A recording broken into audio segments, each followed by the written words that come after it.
राम राम. मी प्रकाश महाजन, महाजन आणि महाजन यूट्यूब चॅनलसाठी.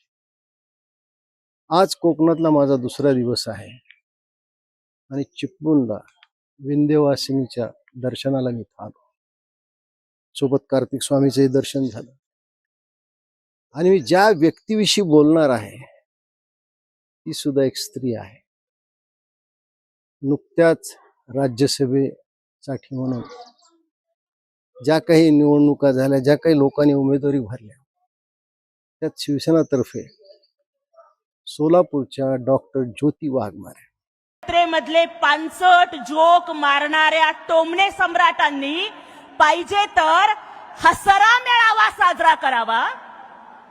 पराभवानं ज्यांच्या पायाखालची वाळू घसरली आणि आमच्यावरती टीका करताना रोज ज्यांची जीभ घसरते त्यांनी घसरा मेळावा साजरा करावा.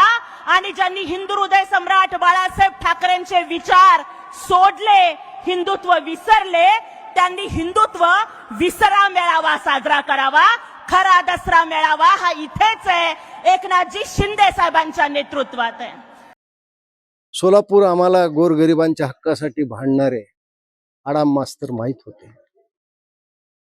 पण काही वर्षापासून ज्योती वाघमारे यांची देखील ओळख शोषित, वंचित, पीडित लोकांसाठी लढणारी एक स्त्री म्हणून आहे.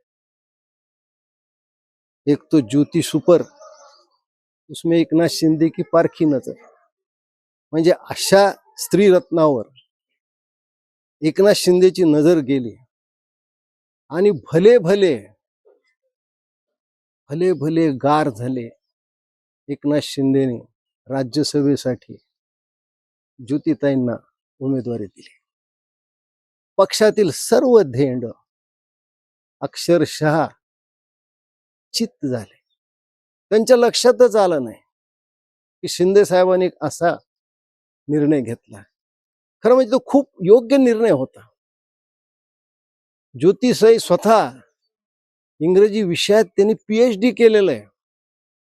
माझे वडील सुद्धा इंग्रजीचे त्या काळात नावाजलेले शिक्षक होते. ते म्हणायचे की इंग्रजी भाषा ज्यांनी आत्मसात केली, इंग्रजी भाषा ज्यांनी शिकली, ती व्यक्ती म्हणजे वाघिणीची दूध पिलेली असते. आणि खरंच ज्योतिताई, तुम्ही इंग्रजी भाषा शिकलात, वाघिणीचं दूध पिलात आणि तुमचं वाघिणीचं रूप बऱ्याच वेळा विरोधकांनी पाहिलंय. आता त्यांच्या निवडीवर काही लोक नेहमीच्या सवयीप्रमाणे आपले आपले उचकट कॉमेंट करत आहेत की शिव्या देण्यासाठी, उबाटाच्या नेतृत्वाला शिव्या देण्यासाठी, गणेश नाईकाला शिव्या दिल्या म्हणून ज्योतिताईंना राज्यसभा दिली. असं नाही आहे. ज्योतिताईनं तर्काने आपल्या नेत्याची बाजू मांडली आहे. आणि ज्योतिताई आज जे 7 उमेदवार आहेत त्यांच्यात हे निश्चित सरस ठरतील. राज्यसभेत त्यांची एकंदरीत कारकीर्द खूप चांगली राहील. पण एका गरीबाच्या, एका वंचिताच्या मुलीला राज्यसभा मिळते, हे पचवून घेणं इतरांना खूप अवघड चाललंय.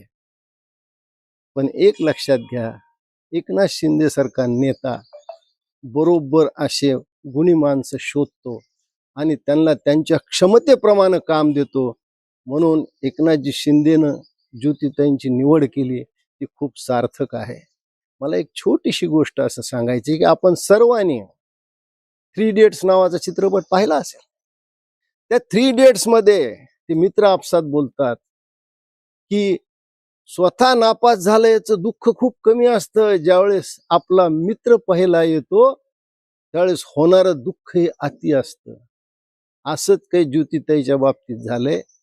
ज्योतिताईच्या काही मैत्रिणी यांना एवढं वाईट वाटलं, त्या बिचाऱ्या राज्यसभेच्या कडे नजरून बसल्या होत्या. भलेही त्या आमच्या पक्षात नसतील, पण ते एकेकाळी ज्योतिताईच्या मैत्रिणी होत्या आणि ज्योतिताईला मिळालेलं तिकीट याच्या आनंदापेक्षा त्यांना खूप दुःख झालेलं आहे. आणि मला असं वाटतं की ह्याच्यातच ज्योतिताईंचं यश आहे. मी ज्योतिताईंच्या भावी कार्याला शुभेच्छा देतो. आणि एकनाथजी शिंदे, मी तुमचं पुन्हा आभार मानतो की भल्या भल्यांची मती गुंग होईल असा निर्णय तुम्ही घेतलेला आहे. याबद्दल तुमचेही धन्यवाद. धन्यवाद.